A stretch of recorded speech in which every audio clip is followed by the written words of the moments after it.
El triunfo de Gabriel Boric en las elecciones de Chile equilibró la balanza de los poderes políticos aquí en América del Sur. Hoy, esta parte del mundo cuenta con 5 gobiernos de derecha, contando el de extrema derecha en Brasil, y 5 de izquierda, incluyendo la dictadura en Venezuela. Pero esta repartición pronto podría cambiar. 2 elecciones claves se van a desarrollar en la región. Primero, Colombia, donde el senador y exalcalde de Bogotá, Gustavo Petro, podría convertirse en el primer mandatario de izquierda de este país, donde no hay reelección y donde el actual partido de gobierno del presidente Iván Duque no tendría heredero. La violencia contra ambientalistas y activistas, los crímenes del narco y las guerrillas, su oposición al acuerdo de paz firmado por Santos y las FARC, los asesinatos durante el estallido social de 2021 por parte de agentes del Estado, la pandemia y la economía le pasaron la cuenta a quien es considerado el ahijado político del expresidente Álvaro Uribe. Y meses después, la batalla electoral se va a trasladar a Brasil. Pese que no ha confirmado sus candidaturas, Luis Inácio Lula da Silva y el actual presidente Jair Bolsonaro serán los más probables protagonistas de una de las elecciones que más expectación genera a nivel mundial. El líder del Partido de los Trabajadores quiere su revancha luego que la justicia le quitara la posibilidad de competir contra el ultraderechista en las últimas presidenciales. Todas las encuestas dan un amplio triunfo a Lula, incluso podría ganar en primera vuelta. Los 600.000 muertos durante la pandemia en Brasil podrían lapidar las aspiraciones de reelección del ex militar que sigue hasta hoy con su discurso negacionista ante la emergencia. Bueno, si este escenario se concreta, América del Sur nuevamente será dominada por una marea rosa de gobiernos de izquierda progresistas, igual como hace 10 años. Y en ese grupo estará el presidente electo también, Gabriel Boric, cuya figura es seguida con atención por la izquierda de la región, que ve en él la renovación de la siempre compleja política latinoamericana. Soy Mario Arriagada y aquí comienza Conexión Global.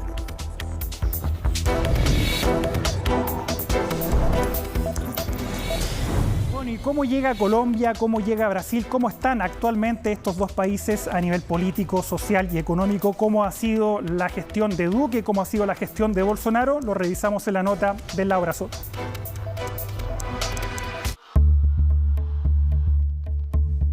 El triunfo de Gabriel Boric o la llegada al poder de Pedro Castillo en Perú fueron claves para equilibrar las fuerzas en América Latina. Pero el viraje a la izquierda podría consolidarse aún más si se cumplen los pronósticos de los sondeos en 2 presidenciales claves para la región, Colombia y Brasil, donde Gustavo Petro y Luis Inácio Lula da Silva se alzan como los contendores más fuertes. Ambos acérrimos opositores de los actuales mandatarios que transitan con una alta desaprobación. Iván Duque asumió la presidencia de Colombia en agosto de 2018 de la mano del derechista Centro Democrático, partido liderado por el expresidente y mentor político de Duque, Álvaro Uribe. Desde el comienzo de su gestión, el mandatario ha tenido que hacer frente a varias movilizaciones sociales. La más importante de ellas se materializó en un estallido ciudadano en abril del año pasado. Descontento social que se gatilló por una polémica reforma tributaria lanzada en medio de una economía golpeada por la pandemia.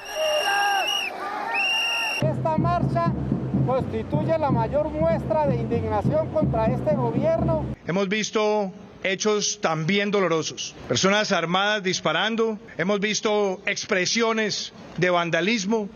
Manifestaciones que terminaron con unos 80 muertos entre abril y julio y su administración duramente cuestionada debido a graves violaciones a los derechos humanos cometidas por las fuerzas policiales. Siguen disparando los policías. Pero las críticas también han apuntado a la ola de masacres que desde hace años se registran en el país y que Duque no ha logrado frenar.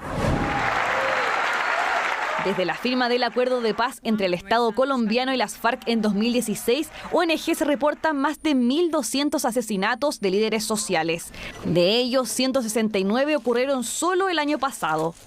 La fallida implementación del acuerdo ha sido uno de los mayores retos de la administración de Duque, que en gran parte ha atribuido el aumento de la violencia al narcotráfico. El narcotráfico es el combustible que alimenta a los grupos armados organizados que diariamente buscan atentar contra personas en proceso de reincorporación, contra líderes sociales y contra la sociedad en general. Más allá de estos desaciertos, un golpe destacable en su gestión fue la regularización de 1,7 millones de migrantes venezolanos, lo que impulsó su agenda internacional. Yo tengo aquí alrededor voy para 4 años. Gracias a Dios, bueno, estamos satisfechos todavía. Bueno, vamos a ver cómo se desenvuelve esto. Iván Duque deja el sillón presidencial en agosto con una aprobación del 22%. Su sucesor se definirá a mediados de este año en unas elecciones en las que el mandatario descartó su reelección. No es el caso de Jair Bolsonaro en Brasil, que probablemente irá tras la búsqueda de un segundo periodo presidencial en octubre. Pero el presidente no la tiene fácil. Su gestión marca un 54% de desaprobación y quien sería su posible contrincante casi dobla su intención de voto en las encuestas. Gran parte de su impopularidad se la debe a su cuestionada gestión de la pandemia que ha dejado más de 620.000 muertos en Brasil, cifra solo superada por Estados Unidos. Bolsonaro llevaba un poco más de un año en el poder cuando el COVID-19 llegó al país y desde entonces el negacionismo ha sido el principal eje de sus discursos. Nós não podemos levar o pânico para a sociedade. De uma gripezinha ou resfriadinho, o risco é quase zero. O problema é acima dos 60 anos ou quem tem algum problema de saúde. É isso. El ultraderechista se ha opuesto al uso de mascarillas y cuarentenas. También ha negado la seguridad y eficacia de las vacunas.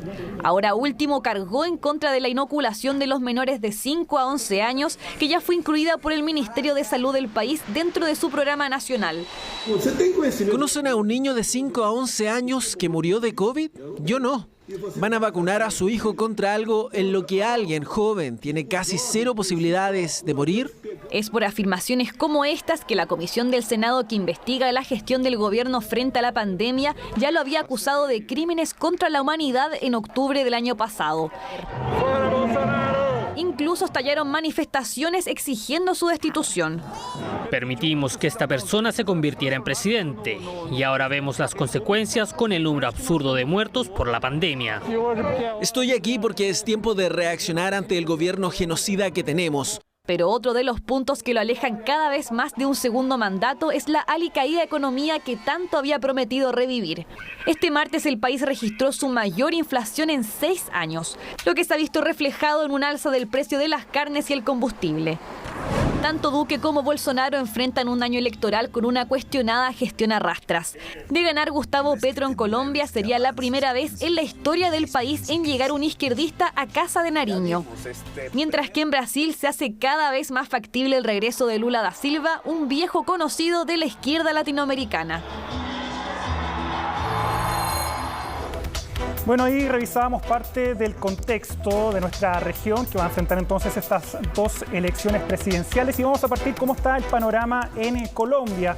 Vamos a revisar las últimas encuestas que tienen, por ejemplo, a Gustavo Petro, este candidato de izquierda posicionado en el primer lugar con un 25%, esto según los últimos sondeos que se han publicado en Colombia. Gustavo Petro, que recordemos ya se había presentado a las elecciones, pero que fue derrotado por el actual presidente Iván Duque.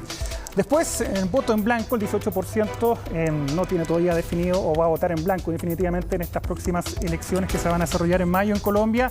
Y en tercer lugar aparece este candidato, este personaje, Rodolfo Hernández, que es el más veterano que va a tener quizás esta campaña electoral. Es la clásica figura que no se identifica con ningún tipo de partido. Por ejemplo, ha enviado elogios o elogia mucho la figura del expresidente Álvaro Uribe, pero también ha dicho que en segunda vuelta él votaría por Gustavo Petro, el outsider, se podría decir, el hombre que no viene de la clase política, él es un empresario y que también podría dar la sorpresa. Sabemos que estos fenómenos se están repitiendo en distintos países del mundo.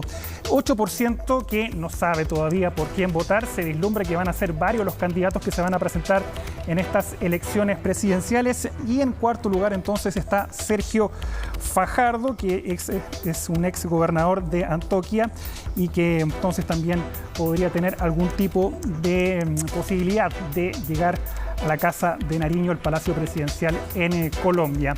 Vamos a seguir profundizando sobre este tema. Vamos a conversar a continuación con Mónica Pachón. Ella es una académica asociada de la Universidad de los Andes allá en Colombia. Muchas gracias por estar nuevamente con nosotros, Mónica, en Conexión Global acá en CNN Chile. Y primero que todo te quería preguntar, más allá de la pandemia, ¿cuál es el contexto actual de Colombia en lo político y lo social? Hola Mario, muchas gracias por la invitación. Pues el contexto colombiano es un contexto en el que estamos pues en una movilización social constante. Afortunadamente, digamos, la recuperación después del encerramiento de la pandemia ha sido exitosa. Colombia ha tenido un crecimiento importante cerrando el año pasado, entonces se siente un poquito más tranquilo el ambiente y el contexto, digamos, socioeconómico y está pues el contexto político súper candente porque todos los días están los candidatos en campaña, a pesar de que las campañas se supone comienzan en enero, en febrero, ya estamos en campaña desde hace muchos meses porque los candidatos en Colombia se están inscribiendo por firmas y eso les da un poco más de tiempo y hace que la campaña se sienta mucho más extensa. Sí, Mónica, y sabemos que no hay reelección en tu país. El presidente Iván Duque deja la presidencia. ¿Cuál es su legado? Uno que parece no tan positivo en cuanto a evaluación, por lo que se ve en las encuestas, pero también en lo político no hay ningún heredero político, ni de él ni del expresidente Álvaro Uribe, que tienen posibilidades en esta próxima elección. Así es. En Colombia, los últimos dos presidentes, del presidente Juan Manuel Santos, que efectivamente fue reelecto por un segundo periodo del 2014 al 2018, y del presidente Iván Duque, salen con una popularidad muy baja. Y pues precisamente esa posibilidad de generar ayudas, digamos, atajos de información a la población sobre qué hacer en la próxima elección no existen. En el caso de Juan Manuel Santos, pues evidentemente se eligió a la oposición, Iván Duque en ese momento, y en este caso Iván Duque pues está tratando de darle señales a una coalición que se llama Equipo por Colombia, pero realmente su popularidad es muy baja y lo que puede hacer dentro del partido tampoco es muy importante, y es más el papel de Álvaro Uribe, el expresidente de Colombia del 2002 al 2010, el que es el más relevante para definir si la derecha o el centro derecha tienen una opción presidencial para las próximas elecciones. Sí, a propósito del expresidente Álvaro Uribe, la figura de él estuvo enfrentando varias acusaciones. ¿Sigue siendo fuerte la figura del expresidente Uribe? Es interesante porque en general en las encuestas vemos como la figura de Álvaro Uribe ha bajado la popularidad, pero ante la gran fragmentación de poder, como decías tú al comienzo de las encuestas, en donde, por ejemplo, el 25% de la población está diciendo que va a votar en blanco o no va a votar, hay mucha indecisión, figuras como Álvaro Uribe que tienen todavía una relevancia importante en el contexto político colombiano pueden hacer una diferencia. Evidentemente, si tuviéramos un presidente más popular o si las elecciones tuvieran candidatos más definidos en este momento, pues su protagonismo sería menor, pero dada la ausencia y la fragmentación del poder y esa sensación en la población, la gente siempre espera qué dice Álvaro Uribe Vélez para alinearse a favor o en contra. Sí, porque los tres últimos presidentes, recordemos que vienen precisamente del pacto del Partido Político Centro Democrático, tanto Uribe, Santos, que después se peleó con Uribe, se desligó de la figura del expresidente, pero también está Duque, que también era parte del gobierno de este sector. Pasando a la figura de Gustavo Petro, ¿cuáles tú crees que han sido las declaraciones o los puntos que han generado que tenga tanto adhesión hoy día en Colombia? ¿Es este hastío que hay con la clase política? ¿Es esta nueva propuesta que propone, valga la redundancia, Gustavo Petro? ¿Qué es tú que está cautivando la figura de Petro en Colombia? Pues mira, Gustavo Petro ha estado en la escena política desde los 90, ¿cierto? Él fue político local brevemente antes de pertenecer a la guerrilla del M-19 y luego en el proceso de paz Gustavo Petro entra a la escena política colombiana como representante a la Cámara, está varios periodos, luego está como senador, luego es candidato a la alcaldía de Bogotá en varias ocasiones. Entonces es una figura que tiene una voz consolidada de oposición y que además es una figura muy importante en la movilización social. Estas movilizaciones sociales y el descontento que se ha vivido durante el gobierno de Iván Duque y además pues el golpe de la pandemia a los sectores populares y a la economía informal da al discurso de Gustavo Petro un nuevo aliento. Yo creo que además ha sido atacado por la derecha, de hecho fue suspendido siendo alcalde de Bogotá, y eso también le da ese aire de ser como un héroe, digamos, o una persona antisistema que puede saldar, digamos, las deudas sociales del país. Mónica, ¿qué pasó con las demandas que hubo durante este estallido social que ustedes también tuvieron el año pasado? ¿Fueron recogidas? ¿Quedó hasta ahí estas manifestaciones? ¿Se podría volver a producir un nuevo nivel de protesta como el que hubo en tu país, donde también lamentablemente hubo fallecidos, hubo víctimas por parte de agentes del Estado? ¿En qué quedó ese estallido social que había en tu país? Pues eso es una muy buena pregunta. Yo creo que el estallido social tiene una consecuencia política. Yo creo que una de las consecuencias políticas que estamos viendo es el alto nivel de fragmentación. Los partidos políticos, los líderes de los partidos políticos se salen de los partidos políticos para inscribir sus candidaturas por firmas. Digamos, hay unas consecuencias estratégicas en el sistema político en donde inclusive quienes son miembros del status quo rechazan el status quo. De parte del gobierno hay unas respuestas. Efectivamente, tenemos una política macro, que es uno de los legados de Iván Duque, que es mucho más heterodoxa de lo que comienza, con lo que comienza el gobierno. Tuvimos un alza del salario mínimo del 10% por encima de la inflación. Entonces, efectivamente, el gobierno ha estado gastando muchos recursos que no tiene, digamos, en términos fiscales para dar respuesta a estas demandas. Sin embargo, pues una respuesta específica no, porque las instancias de negociación con la población civil carecen de legitimidad cuando el gobierno no tiene ese poder. Más ha sido dentro de los gobiernos locales. Bogotá también ha tenido, digamos, una especial candencia en ese movimiento, pero la alcaldesa de Bogotá, que es una alcaldesa del Partido Verde, tampoco ha podido lidiar con la movilización social de una forma efectiva, pues porque ningún gobierno puede responder a las demandas de esa movilización de una forma en el corto plazo, ¿no? Claro. Mónica, y por último, ¿qué pasa con esta figura de Rodolfo Hernández, que se dice que es el outsider de toda esta carrera presidencial, un personaje que no se identifica ni con la derecha ni con la izquierda, a pesar de que admira la figura de Uribe, que ha dicho que podría apoyar a Petro en segunda vuelta, y aparece en las encuestas con un porcentaje no menor, con este discurso anticorrupción, muy parecido que nos recuerda a Trump o a Bolsonaro? ¿Crees que está en la posibilidad de que Colombia también empiece a caminar en una aventura de este tipo de populismo?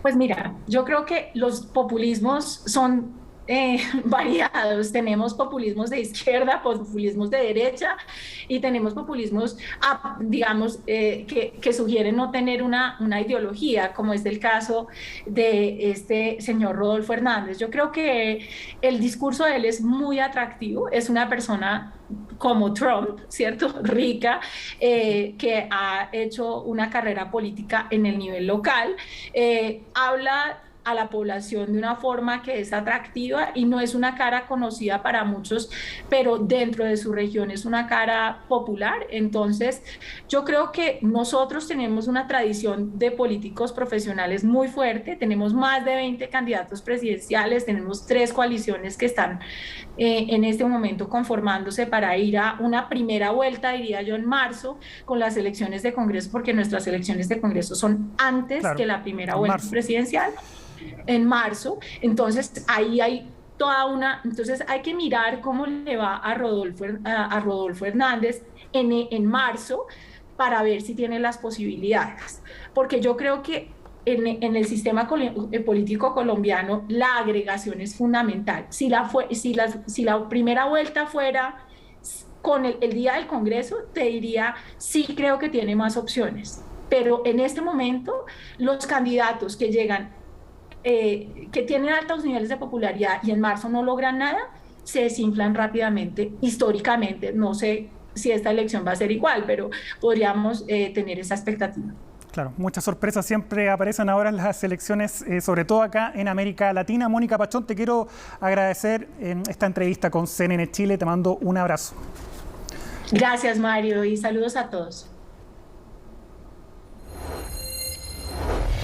Bueno, y la otra elección que va a llamar la atención, no solamente de nuestra región, sino que también del mundo entero, estamos hablando de la cuarta democracia más poblada del planeta, es las elecciones presidenciales en Brasil.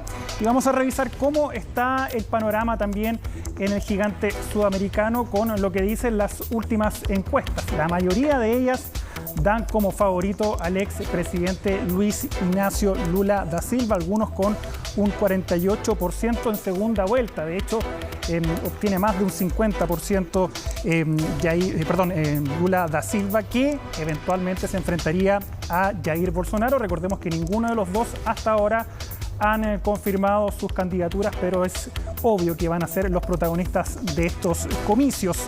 Bueno, y en segundo lugar está precisamente el actual mandatario, el ultraderechista Jair Bolsonaro, con un 21%. Ha enfrentado muchos problemas, específicamente el que tiene que ver con la pandemia y estos miles de muertos que ha dejado la emergencia en un Brasil. También un presidente que se le califica como un negacionista de esta emergencia sanitaria, y hasta el día de hoy ha mantenido ese discurso pese a las catastróficas cifras que está dejando la pandemia del COVID-19. Mucho más atrás, aparece Sergio Moro, quien, recordemos, fue un juez, el ex magistrado que precisamente llevó a la cárcel a Lula da Silva, el hombre que estuvo a cargo de la investigación Lava Jato.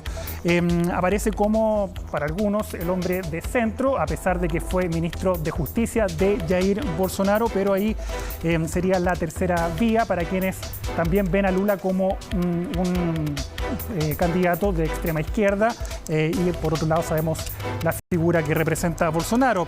Más atrás también está Ciro Gomes, ex gobernador también de Brasil, con muy pocas opciones, y más atrás João Doria, actual gobernador de Sao Paulo, que muchos dicen que gracias a su buena gestión en la pandemia podría haber tenido más oportunidades. Pero bueno, el panorama parece estar inclinado en estos dos personajes que va a ser Lula da Silva y Jair Bolsonaro. Pero vamos a profundizar en lo que ocurre en el gigante sudamericano. Vamos a tomar contacto con Silvia Colombo, corresponsal de Folia de Sao Paulo y destacada columnista también de política de nuestra región. Silvia, muchas gracias por estar nuevamente con nosotros acá en Conexión Global en CNN Chile. Y antes que todo te quería preguntar, ¿están ya bien marcadas las encuestas en Brasil? A pesar de que quedan muchos meses todavía para las elecciones, es en octubre. ¿Crees que Bolsonaro podría dar vuelta en este tiempo esta situación, esta tendencia que favorece al veterano mandatario brasileño, exmandatario?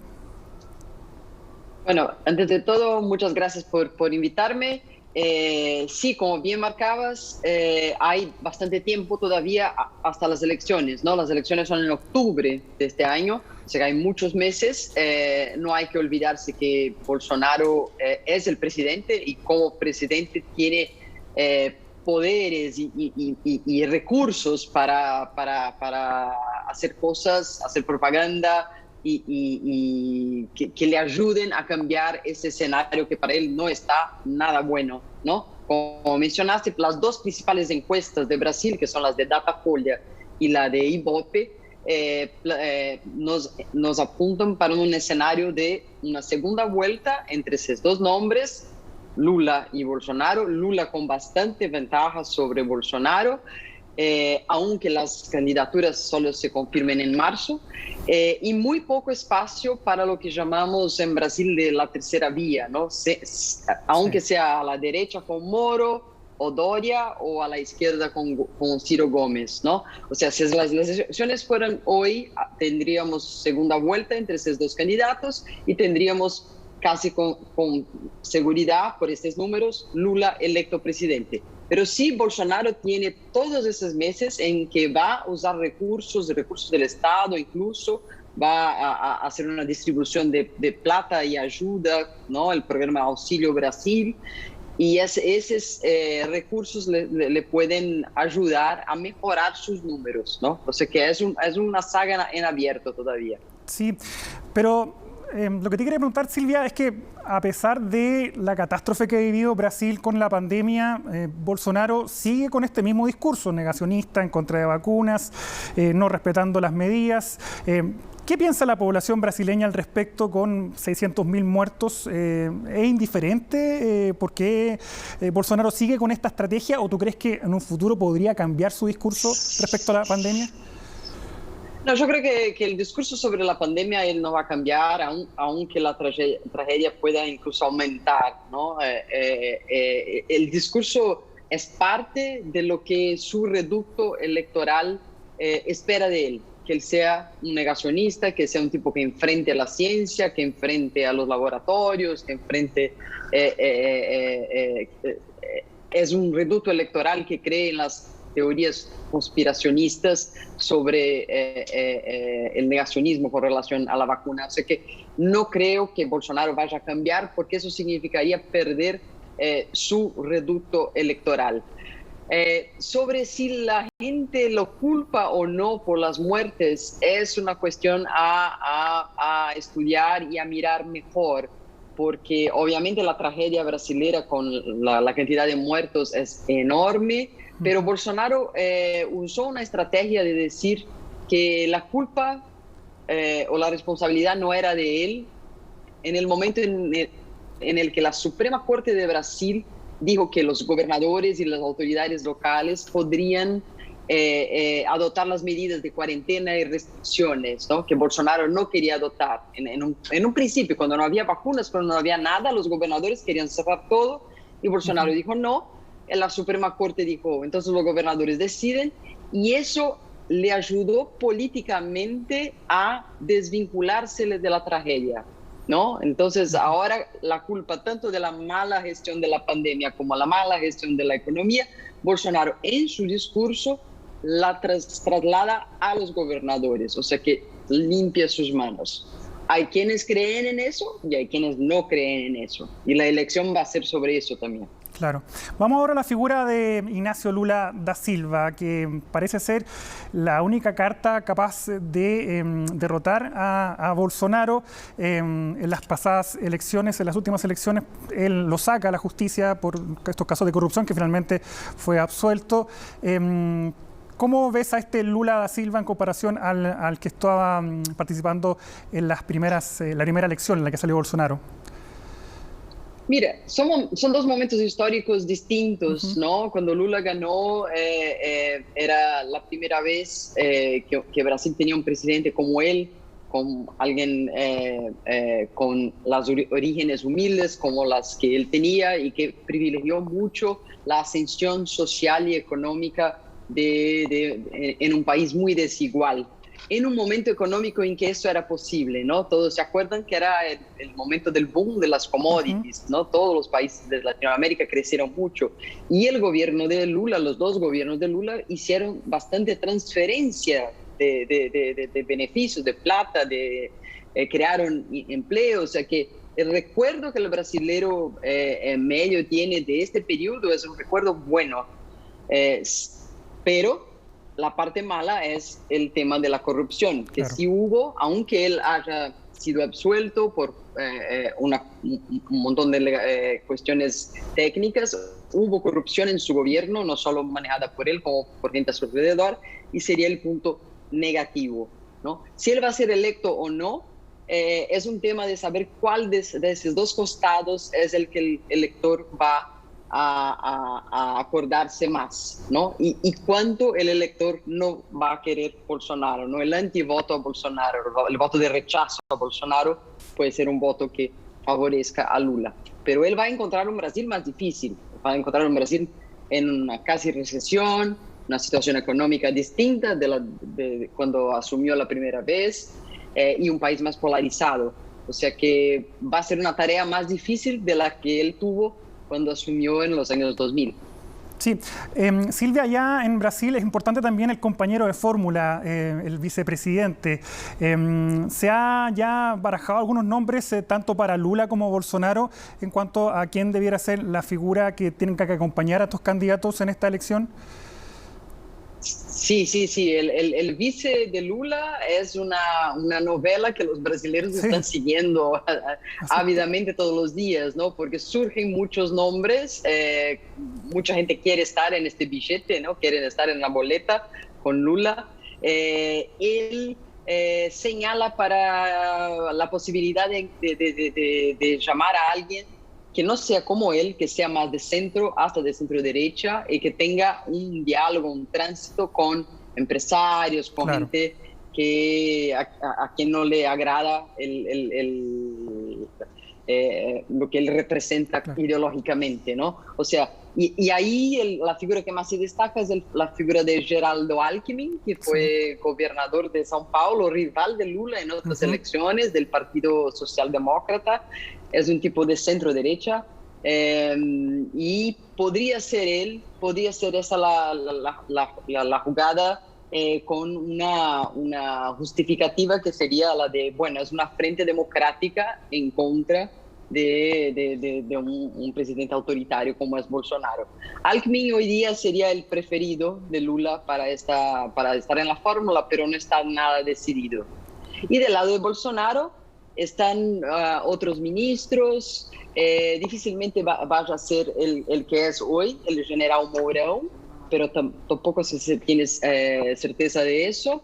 Y entre sus planteos ahí está el de tener una mujer, ¿no? Porque eso le ayudaría un poco con relación a su imagen, que es una imagen de un hombre sexista, ¿no? Y que trata muy mal a las mujeres en general. Entonces, bastante probable que Bolsonaro encuentre a una mujer bolsonarista, obviamente de derecha, que lo acompañe, ¿no? en esta fórmula. Silvia, pero no está nada decidido. Claro. Silvia, para ir cerrando, de eso mismo te quería preguntar, la falta de liderazgos femeninos que hay en Brasil.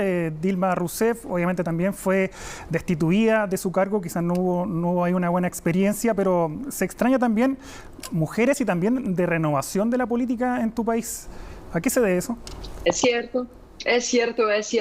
Brasil está bastante retrasado en lo que tiene que ver con la participación de las mujeres en la política, ¿no? Si uno ve, por ejemplo, el Parlamento de Argentina o mismo el Congreso de Chile, a nivel parlamentar, la mayoría de los países vecinos a Brasil tienen una participación femenina más expresiva. En Brasil no llega a 15%. Las mujeres están un poco alejadas. Yo diría que el surgimiento de Dilma fue casi como una excepción ahí, ¿no? Pero ya tuvimos mujeres candidatas fuertes en otras elecciones, como Marina Silva, la misma Dilma. La verdad que en este momento no se dio, en esta elección todavía no se dio lo de una mujer. Hay una mujer que se llama Simone Tebet, que es senadora por el PMDB, creo, y es posible que ella salga, pero será una de esas candidatas con muy poca chance. Claro. ¿No? O sea que la verdad es un rasgo triste el tema ese de que no tenemos tantas mujeres participando de la política en este momento en Brasil. Sí. Bueno, nosotros también en la última elección hubo ausencia ahí de figuras femeninas. Ojalá que cambie eso. Silvia, te quiero agradecer nuevamente que hayas estado con nosotros acá en CNN Chile. Te mando un abrazo gigante. Un gran abrazo, muchas gracias, feliz tarde. Bueno, y nosotros vamos a hacer una breve pausa comercial y vamos a estar profundizando aún más las consecuencias para América Latina. ¿Qué tiene que ver también el factor Boric, el presidente electo de Chile, en estas próximas elecciones que se va a vivir en Colombia y Brasil? Espérenos.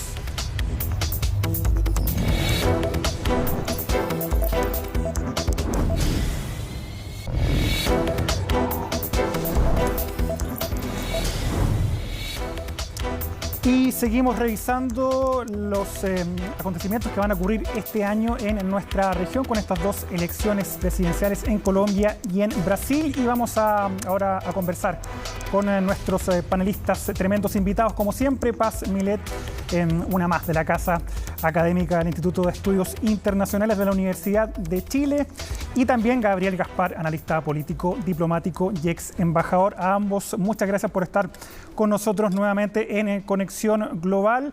Y primero que todo quería hacerles la siguiente pregunta, y si se confirma lo que ya están pronosticando ahora las encuestas, los sondeos, tanto en Colombia, que daría como ganador a Petro, y en Brasil, que daría como ganador a Lula.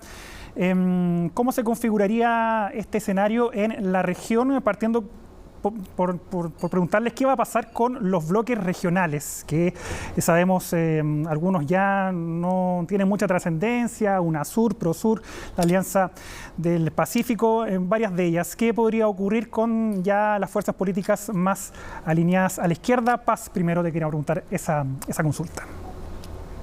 Hola, muy buenas noches. Mira, yo creo que aquí es importante considerar la iniciativa generada y qué tenían detrás, ¿no? PROSUR, yo veo que nunca logró establecerse como un espacio adecuado para la región. La verdad es que ha sido cuestionado desde su origen, con una agenda muy amplia y falta de compromiso. Y la verdad es que había mucho cuestionamiento respecto a si PROSUR sobreviviría a la presidencia de Piñera y Duque. No veo que tenga una mayor proyección.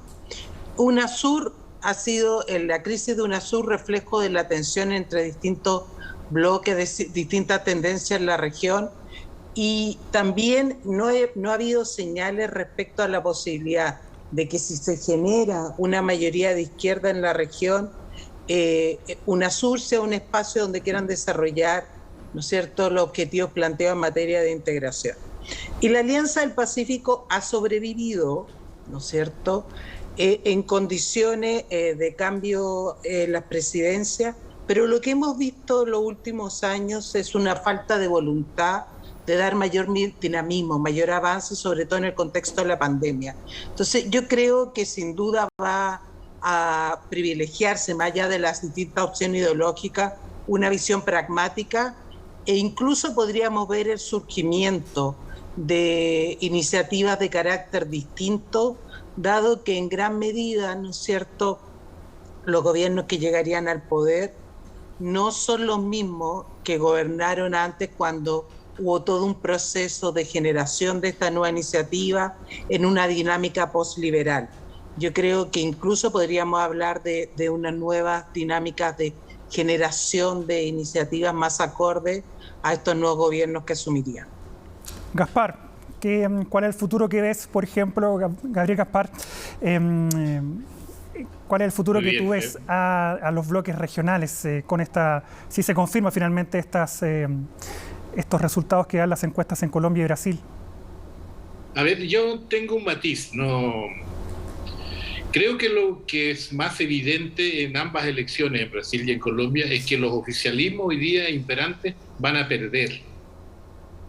O sea, el Centro Democrático Uribista, que encabeza Iván Duque, no tiene caballo ganador en las próximas elecciones.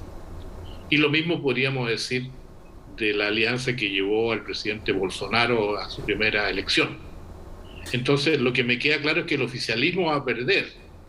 Hoy día, a varias semanas y meses de las elecciones, aparecen algunos candidatos más arriba que otros, pero falta mucho, porque en política 2 semanas puede ser una eternidad. Entonces no doy por sentado, lo que daría por sentado es que no va a haber continuidad en la fórmula política, para empezar.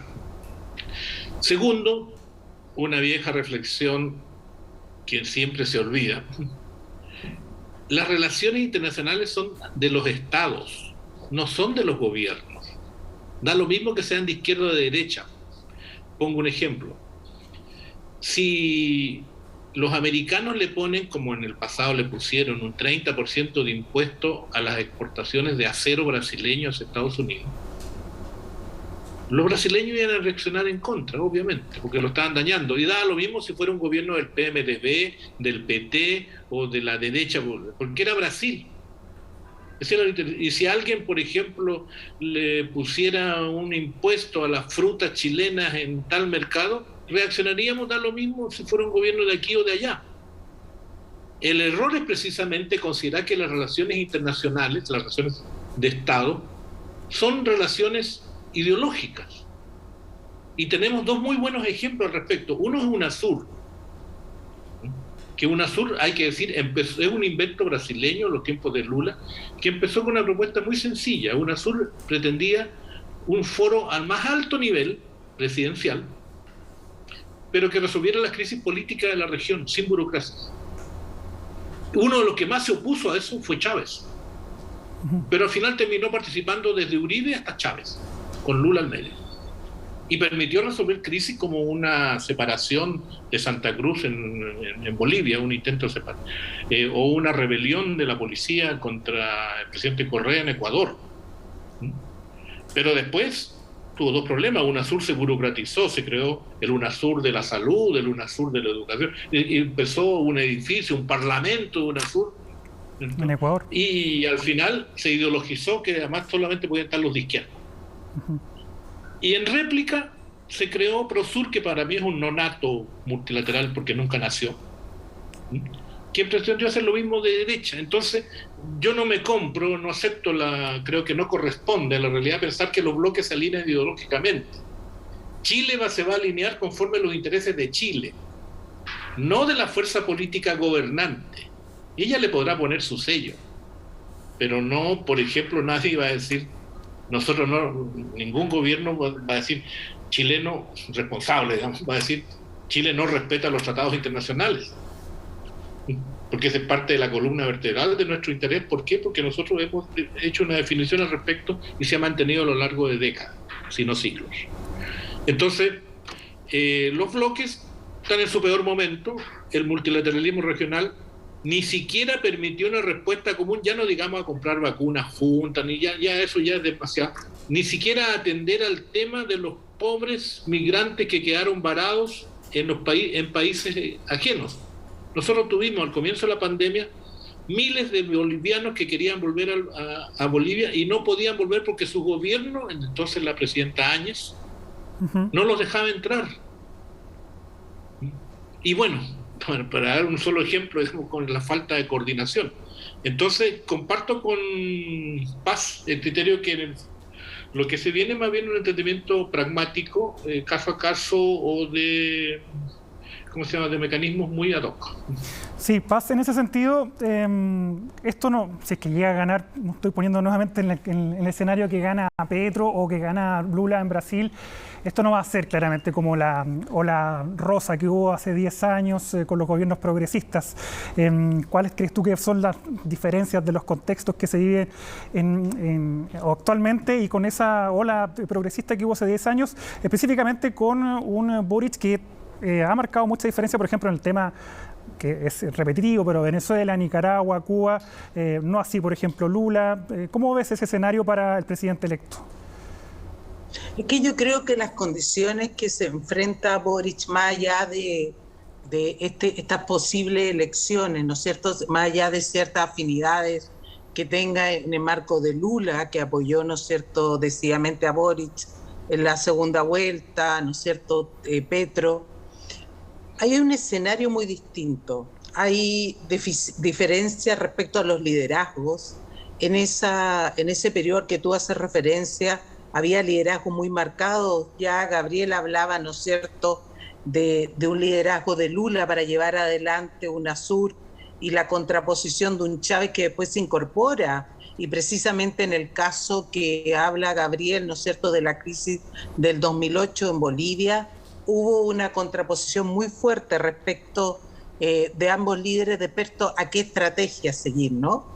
Entonces hay una diferencia respecto a que no hay los mismos liderazgos ya hay en la región, hay una dimensión distinta respecto a lo que se hizo de manera positiva, como también los errores que se cometieron y los costos que se ha tenido que asumir, porque no hay que olvidar que, por ejemplo, en ese marco se desarrolló todo lo que fue el ALBA, Y hoy descubrimos que el ALBA estaba muy condicionado a la figura de Chávez. Hay un ALBA que ha perdido respaldo, que estaba muy condicionado también a la diplomacia del petróleo.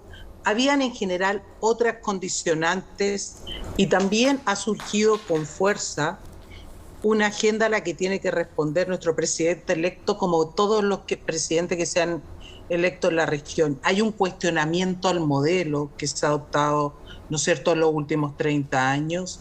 Hay una necesidad de asumir una política exterior con carácter distinto, de una dimensión de Estado, como decía Gabriel, pero, por ejemplo, uno de los mayores planteamientos que se genera desde nuestra perspectiva es una política exterior feminista, ¿no es cierto?, relevando ciertos temas que se han abandonado, como son el tema medioambiental, otras dimensiones sociales, y también el tema de la pandemia, que es un desafío de carácter mayor que no se había enfrentado con anterioridad. Entonces, desde mi perspectiva, ¿no es cierto?, el escenario muy distinto respecto al que se tuvo que enfrentar cuando estaba la ola rosa, no solo por la ausencia de liderazgo tan marcado, sino porque la agenda de la región y la agenda que enfrentan los países en general, tanto regionalmente como a nivel internacional, es muy distinta.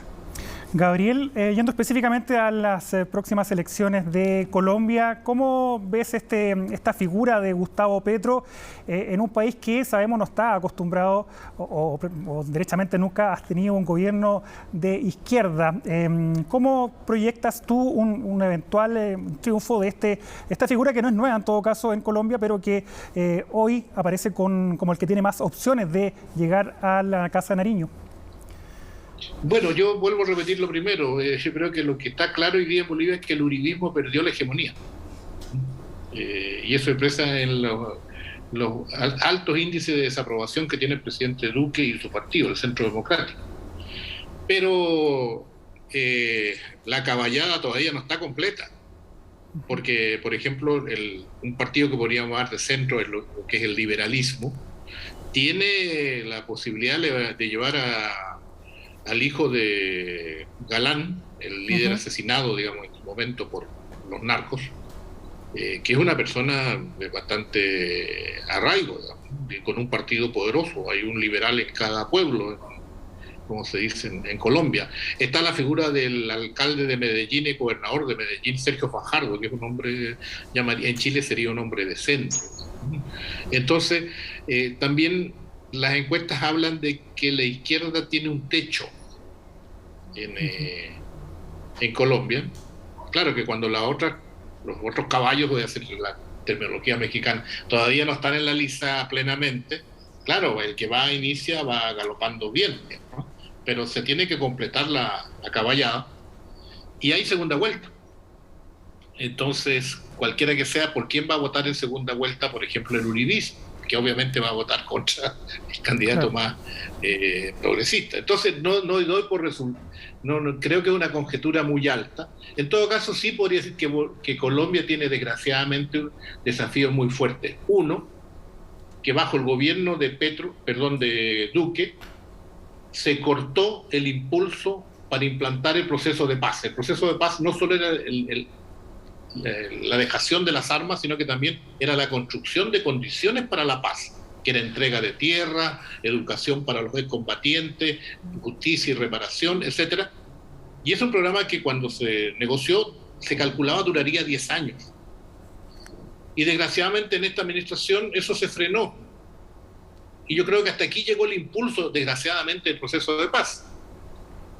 Lo cual abre otras interrogantes y ha permitido, también ha facilitado la emergencia de distintos grupos armados de distintas orientaciones y pelajes que copan los territorios que antaño controlaban las FARC, porque donde estaban las FARC había, por decirlo así, una suerte de orden que lo imponía un estado guerrillero, un par de estados guerrilleros que desapareció con la desmovilización. Y eso ha sido ocupado por el Cartel del Golfo, por los restos del ELN, por distintas disidencias de la FARC, por los urabeños, en fin, una serie de grupos que hoy día ocupan esos territorios, todos menos el Estado. Entonces, hay un problema de violencia y de falta de control de territorio en Colombia muy alto. En segundo lugar, igual que en Chile, hay un enorme problema de desigualdad social. respecto a la cual siempre se le decía a la población que no puede haber mejora porque está la guerra, y no hay guerra porque hay narcoterrorismo, etcétera, pero hoy día ya no hay FARC. Entonces no hay a quien echarle la culpa de eso. Salvo que hay problemas en el sistema que nos dejan. Entonces hay un cuestionamiento que se hicieron muy fuertes en las movilizaciones que hubo particularmente en Cali y en el Valle del Cauca el año pasado, que fueron muy parecidas a las protestas que vivimos en Chile. Claro.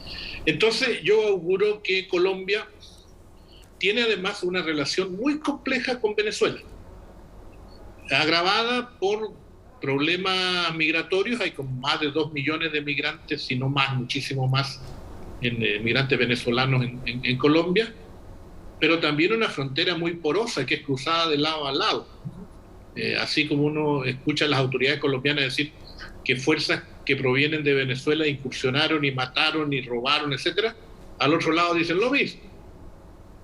Entonces hay una frontera difícil, caliente, y también hay un conflicto estratégico, porque detrás de Venezuela tienen el apoyo de los rusos y particularmente de los iraníes. Los chinos tienen más bien inversiones económicas, no venden armamento, por lo menos lo más importante es el armamento de origen ruso. Claro. Y del lado del gobierno colombiano está la Fuerza Armada norteamericana. Entonces un punto fuerte de conflicto en la región. Y eso requiere, en mi opinión, y con esto me callo, que el resto de la región, más que usar el tema Venezuela o el tema Colombia en la política interna, lo que tenemos que hacer es ayudar a resolver ese conflicto. Sí. Ayudar así como Chile lo ayudó en el pasado, por ejemplo, a construir la paz en Haití, mandamos miles de soldados a ayudar junto a brasileños y argentinos, y así como ayudamos al gobierno de Juan Manuel Santos a acompañar el proceso de negociación de paz en La Habana entre el gobierno y la FARC, nosotros tenemos que recuperar esa tradición de ser los más fuertes y desinteresados partidarios de la construcción de la paz en Sudamérica. Paz, y sobre eso mismo te quería preguntar y llevar a Brasil. ¿Cómo ves a Lula da Silva, que podría ser el próximo presidente de Brasil, en términos de liderazgo en la región? ¿Podría ser nuevamente este expresidente la figura que necesita la región para, no sé, por ejemplo, resolver problemas como lo de Venezuela, entre otros? ¿Cómo ves a Lula? Bueno, yo creo que Lula tiene un liderazgo muy marcado, es un actor fundamental, puede constituirse en un actor fundamental a nivel regional, pero no podemos desconocer también que en gran parte el liderazgo que pudo desarrollar Lula en su momento estaba acompañado de un escenario más que favorable para un Brasil de que hablábamos que ya estaba jugando en las ligas mayores, ¿no? Un Brasil que tenía todo el apoyo del alto precio de los commodities, que en muy poco tiempo logró tener el Mundial y, ¿no es cierto?, los Juegos Olímpicos. Entonces, un Brasil que hoy enfrenta un escenario muy distinto al que llegaría Lula da Silva después de una gestión de Bolsonaro muy cuestionada, muy negacionista, que enfrenta con profundización de dificultades económicas. Entonces, sin duda, más allá de sus propias capacidades para desarrollar un liderazgo regional, yo creo que el énfasis de una posible presidencia de Lula da Silva estaría marcada por las condicionantes internas, el difícil escenario que tiene un Brasil que es uno de los países que a nivel mundial ha sido uno de los más afectados por la pandemia, y después, en ese sentido, podría desarrollar en un segundo ámbito un liderazgo a nivel regional que sin duda estaría mucho más condicionado por los cambios que hablaba con anterioridad se producen a nivel regional y las propias condiciones económicas que hoy enfrenta una región que va hacia un proceso de recuperación pospandémico. Entonces creo que las condiciones para el posible desarrollo de un liderazgo de Lula son muy distintas a las que se habrían desarrollado en su periodo anterior. Bueno, Paz, Gabriel, les quiero agradecer que hayan estado nuevamente con nosotros acá en Conexión Global, analizando estas elecciones que van a ser muy importantes, obviamente, acá en América Latina. Les mando un abrazo a los dos. Gracias. Muchas gracias. Adiós. Bueno, y nosotros ya estamos despidiendo nuestra Conexión Global edición Prime. Recuerda que el próximo miércoles vamos a estar analizando otro hecho importante a nivel internacional. Que tengan una excelente noche. Chao.